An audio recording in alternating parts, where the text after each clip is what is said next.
요한일서 4장 16절을 보면 하나님이 어떤 분이신지 분명하게 가르쳐 줍니다. 하나님은 사랑이시라.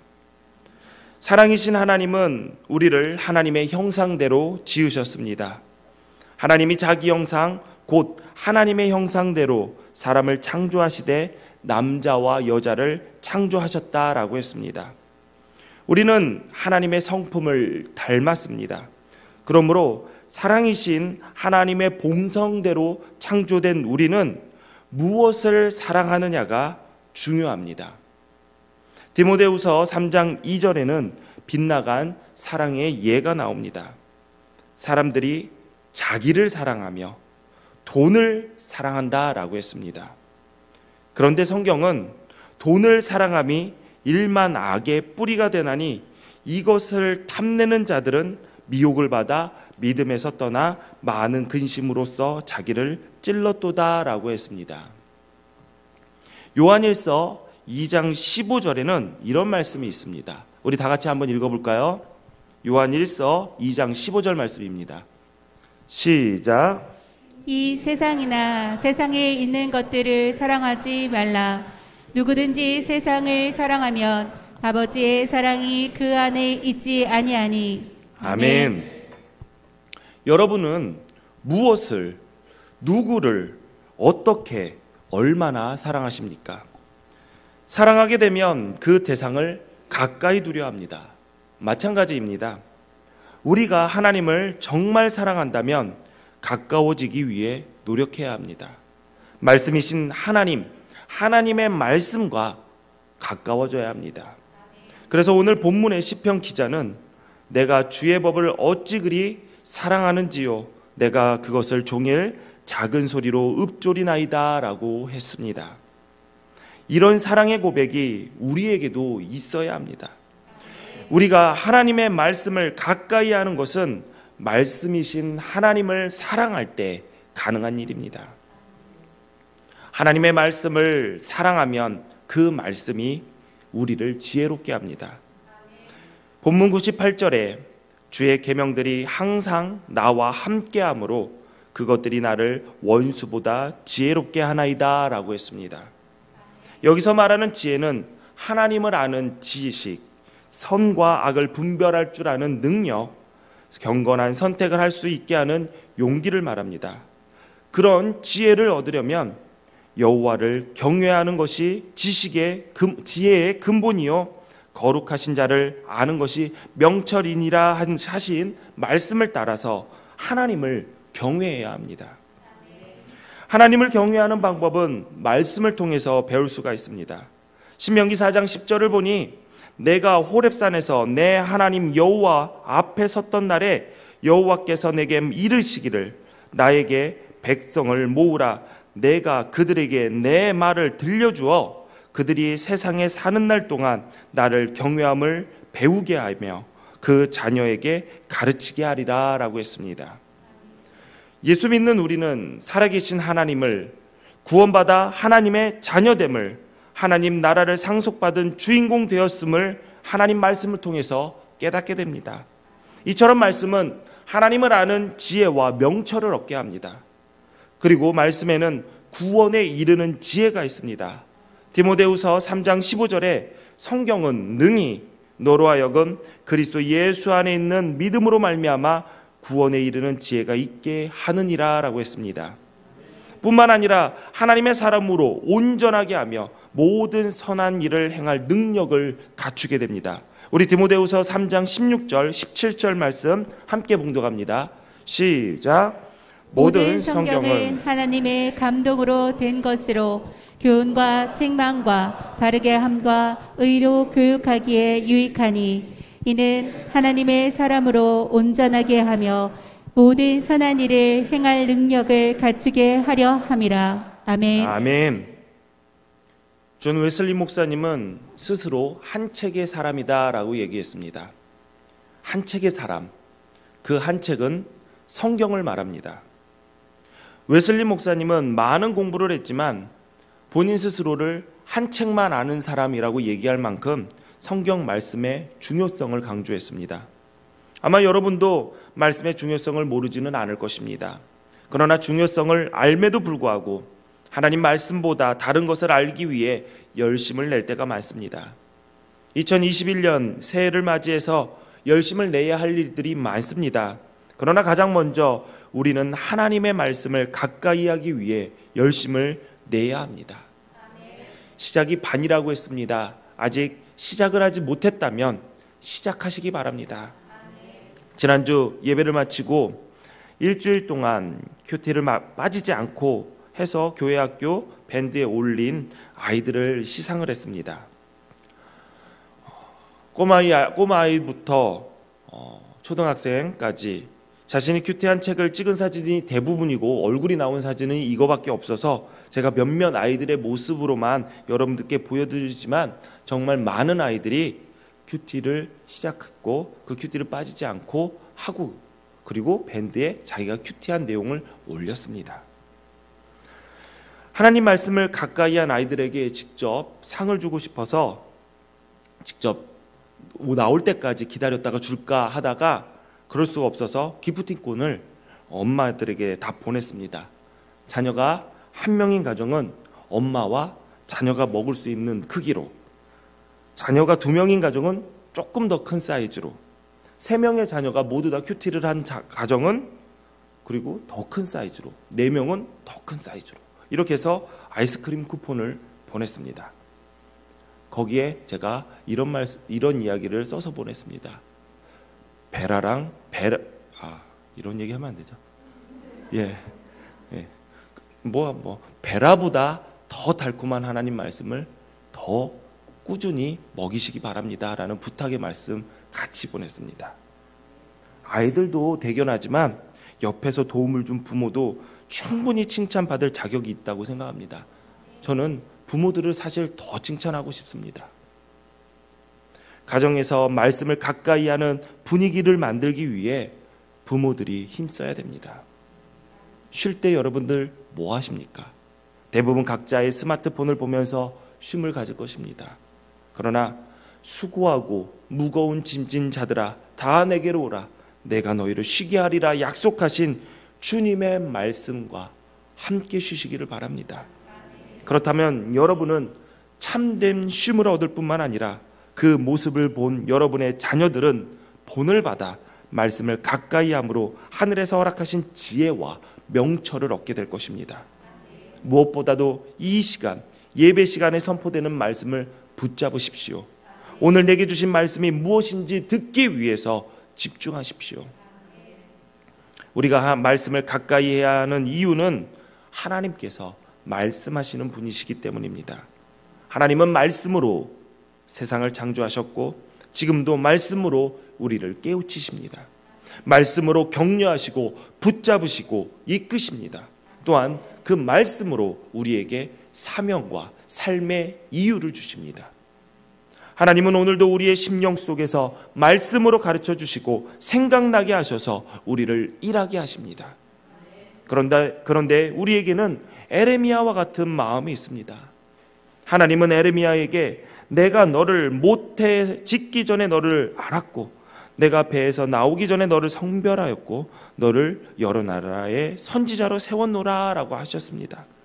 그런데 에레미야의 반응은 이렇습니다. 슬프도소이다. 주 여호와여 보소서 나는 아이라 말할 줄을 알지 못하나이다. 하나님께서 일 맡겨주셨는데 고작 한다는 소리가 슬프도소이다입니다. 난 어린아이 같은데 내가 어떻게 그 일을 합니까? 제가 어떻게 그 일을 감당할 수 있겠습니까? 에레미야가 꼭 우리와 같지 않습니까? 오스왈드 챔버스 목사님은 많은 기독교인들이 하나님의 음성을 듣고 싶다 하지만 실제로는 아니다. 하나님으로부터 직접 듣기를 거부한다 라고 했습니다. 출애굽한 이스라엘 백성들도 광야를 지나면서 마실 물이 없고 먹을 것이 없었습니다. 그들은 하나님이 어디 계시냐 원망하기도 했죠. 그런데 막상 하나님께서 나타나셔서 말씀하고자 하시니 이렇게 이야기했습니다. 모세에게 이르되 당신이 우리에게 말씀하소서 우리가 들으리이다. 하나님이 우리에게 말씀하시지 말게 하소서 우리가 죽을까 하나이다. 그들은 두려워 떨며 말씀하시는 하나님과 거리를 두려고 했습니다. 우리에게도 두 마음이 있지요. 하나님, 말씀하십시오. 내가 순종하겠나이다. 내가 듣겠나이다. 라고 말을 하지만 그 마음 뒤편에는 이런 마음도 숨어 있습니다. 정말 내가 감당하기 어려운 말씀을 하시면 어떡하지? 내가 하기 싫은 것을 명령하시면 어떡하지?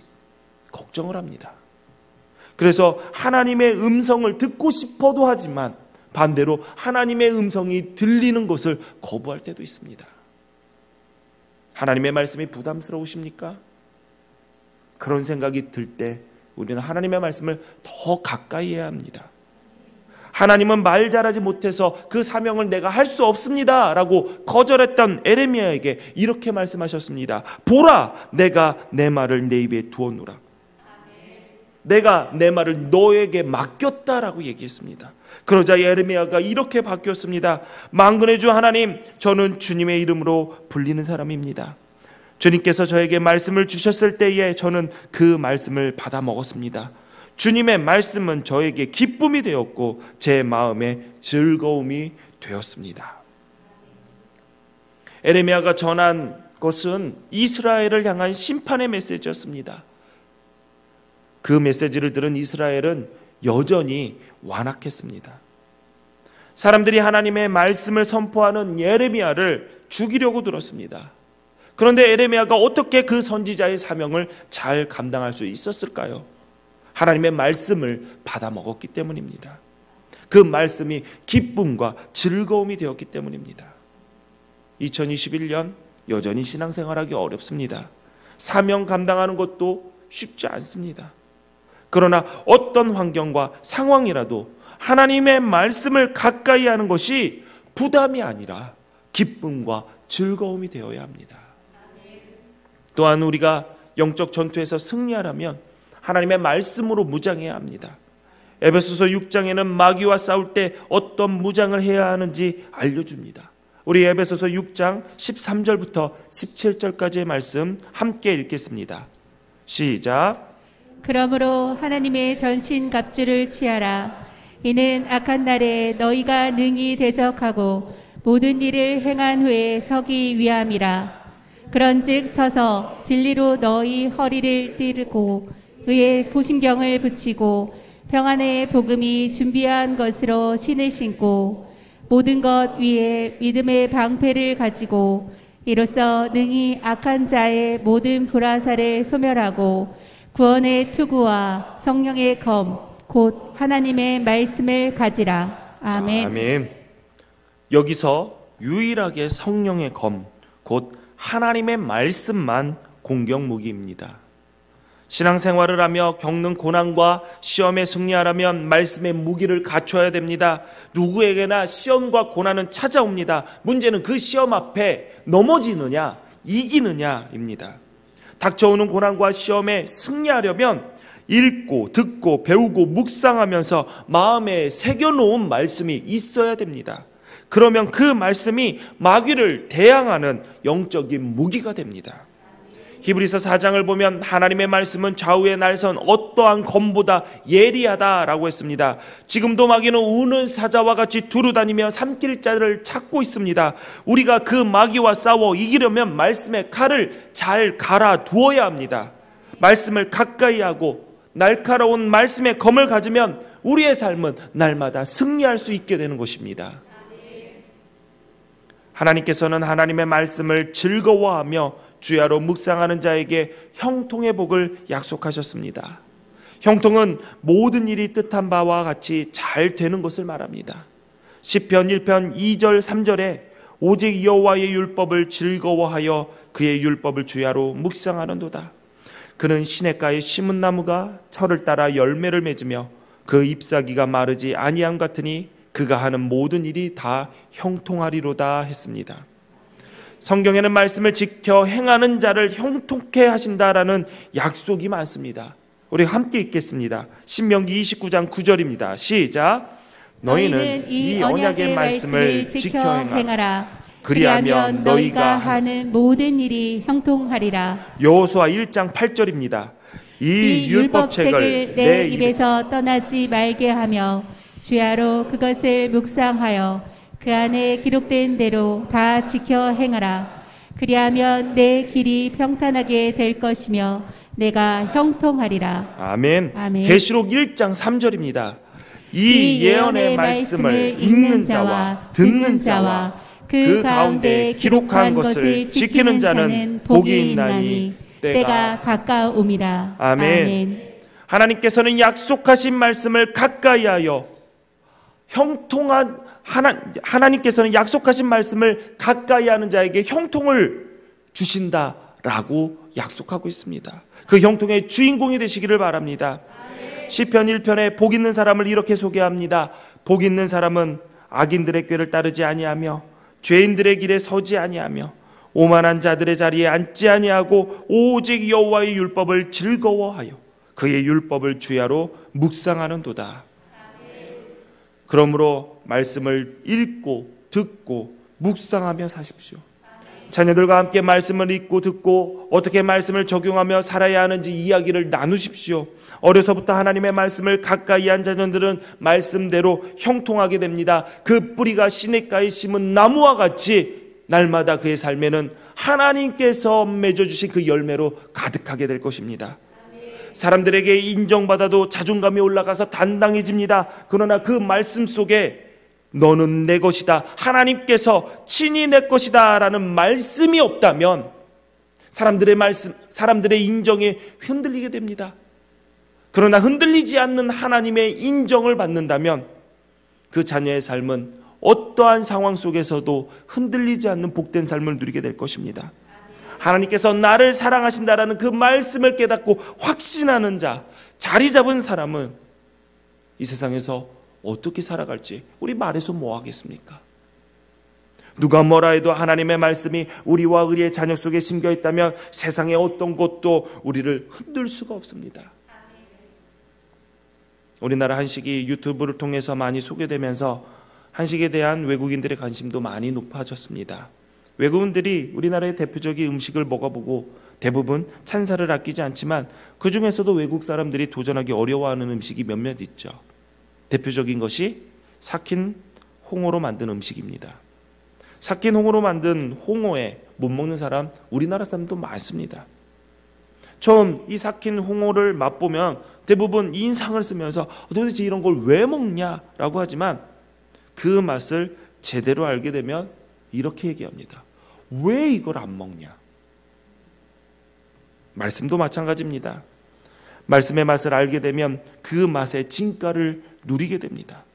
홀로 조용히 앉아서 하나님의 말씀을 읽고 묵상하면서 나에게 주신 이 말씀이 종이 위에 활자가 아니라 우리 가운데 살아 역사하시는 능력이 되는 것을 우리는 느끼게 됩니다. 이 맛을 알면 하나님의 말씀의 진정한 맛을 모르는 사람들이 이해되지가 않습니다. 여러분, 하나님의 말씀이 꿀처럼 단 것을 경험해 보셨습니까? 오죽했으면 오늘 본문의 시편 기자는 주의 말씀의 맛이 내게 어찌 그리 단지요 내 입에 꿀보다 더 단이다 라고 했겠습니까? 같이 읽습니다. 본문 105절 말씀입니다. 시작. 주의 말씀은 내 발의 등이요 내 길의 빛이니이다. 아멘. 요즘처럼 캄캄한 시대에 암흑과 같은 세상에 하나님의 말씀이 내가 가는 발의 등이 되고 내가 가는 길에 빛이 된다니 이 얼마나 감사하고 은혜로운 말씀입니까? 어떤 아줌마가 말하는 앵무새가 있는 한 가게를 지나가게 되었습니다. 아줌마를 본 앵무새가 이렇게 말을 합니다. 그 아줌마 진짜 뚱뚱하네. 운동 좀 해요. 처음에 아줌마는 나에게 하는 말이 아니겠거니 하고 무시하고 지나갔습니다. 그 다음날 그 가게를 똑같이 지나가는데 앵무새가 다시 말을 합니다. 아줌마 아직도 뚱뚱하네. 운동 좀 해요. 이번에는 자신에게 한 말이라고 화가 난 아줌마는 가게 주인에게 들어가서 가게 주인에게 찾아가서 열을 내면서 앵무새 교육 잘 시키라고 단단히 이야기하고 갔습니다. 다음날 아줌마가 지나가는데 어찌된 일인지 앵무새가 조용합니다. 아줌마가 흐뭇했죠. 교육 좀 받았나 보다. 그러고 생각하면서 가는데 갑자기 앵무새가 아줌마를 부르는 겁니다. 아줌마, 그래서 아줌마가 쳐다보자 앵무새가 이렇게 얘기합니다. 알지? 2021년 새해 들어 4주 동안 가까이라는 주제로 말씀을 함께 나누고 있습니다. 하나님을 가까이하여 하나님의 능력이 발휘되는 삶을 살자. 천국이 가까이 왔음을 잊지 않고 천국을 전하자. 세상의 가짜 복에 눈 돌리지 말고 하나님을 가까이하는 진짜 복을 누리자. 그리고 오늘 말씀을 가까이 하자라고 했습니다. 지금까지 우리가 나눈 말씀 가운데 무슨 말인지, 그것이 어떤 의미인지 전혀 알 수 없다는 분은 우리 가운데 아무도 없을 것입니다. 다 아는 내용이고 늘 들어왔던 말입니다. 보통 사람들은 자신도 알고 있는 것을 남들이 말하면 무시하거나 잔소리라고 생각하면서 듣기 싫어합니다. 뚱뚱하니 운동하라는 앵무새 말에 주인이 교육을 잘못 시켰다라고 화를 낼 것이 아니라 운동하는 것이 맞겠지요. 오늘 이 강단에서 선포되는 말씀이 어떤 이에게는 무시하고 싶은 이야기, 아니면은 다 아는 잔소리로 들릴 수도 있습니다. 말씀을 가까이 하자는 말은 하지 않아도 다 알고 있습니다. 아는 것이 힘이다라는 말도 있지만, 그러나 아는 것만으로 절대 힘이 되지 않습니다. 예수 그리스도가 사람들의 죄를 대속하여 십자가에 달려 죽으심으로 인류를 구원했다라는 사실을 아는 것만으로 우리는 구원을 얻지 못합니다. 믿어야 합니다. 믿는다라는 것은 직접적인 활동이 아니라 전인적인 활동을 의미합니다. 비가 온다라는 예보를 아는 사람과 그 예보를 믿는 사람은 행동의 차이를 가져옵니다. 아는 사람은 그냥 나에게 하나 받아들여진 정보로 받아들이고 외출을 그냥 합니다. 그러나 믿는 사람은 우산을 챙겨나갑니다. 요즘처럼 앞을 내다보기 어렵고 무엇이 옳고 무엇이 그른지 분간하기 힘든 시대에 하나님의 말씀은 분명 우리의 발에 등이요 길에 빛이라는 사실을 아는 자로 그치는 것이 아니라 믿는 자가 되십시오. 말씀을 가까이 하여 말씀이 주는 복을 누리는 형통의 주인공이 되시기를 주님의 이름으로 축원합니다. 기도하시겠습니다. 전능하신 하나님, 꿀보다 더 단 말씀의 진가를 누리게 하옵소서. 산만한 세상 속에서 홀로 조용히 앉아서 하나님의 말씀을 읽고 묵상하면서 나에게 주신 말씀이 종이 위에 활자가 아니라 우리 가운데 살아 역사하시는 능력이 됨을 경험하게 하옵소서. 이제는 주님을 귀로 듣기만 하는 하나님이 아니라 말씀이신 하나님을 가까이 하며 이제 눈으로 주를 배움나이다 고백했던 욥처럼 말씀을 통해 하나님을 만나며 시험을 이기고 형통의 복을 누리게 하여 주옵소서. 예수님 이름으로 기도하옵나이다. 아멘. 다 같이 자리에 일어나셔서 하나님께 예물 드리십니다.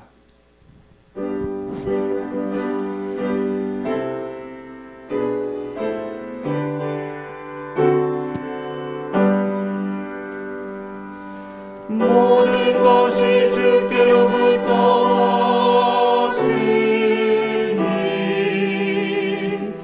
이 예물을 주께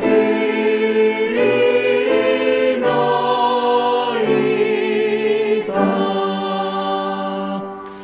아멘.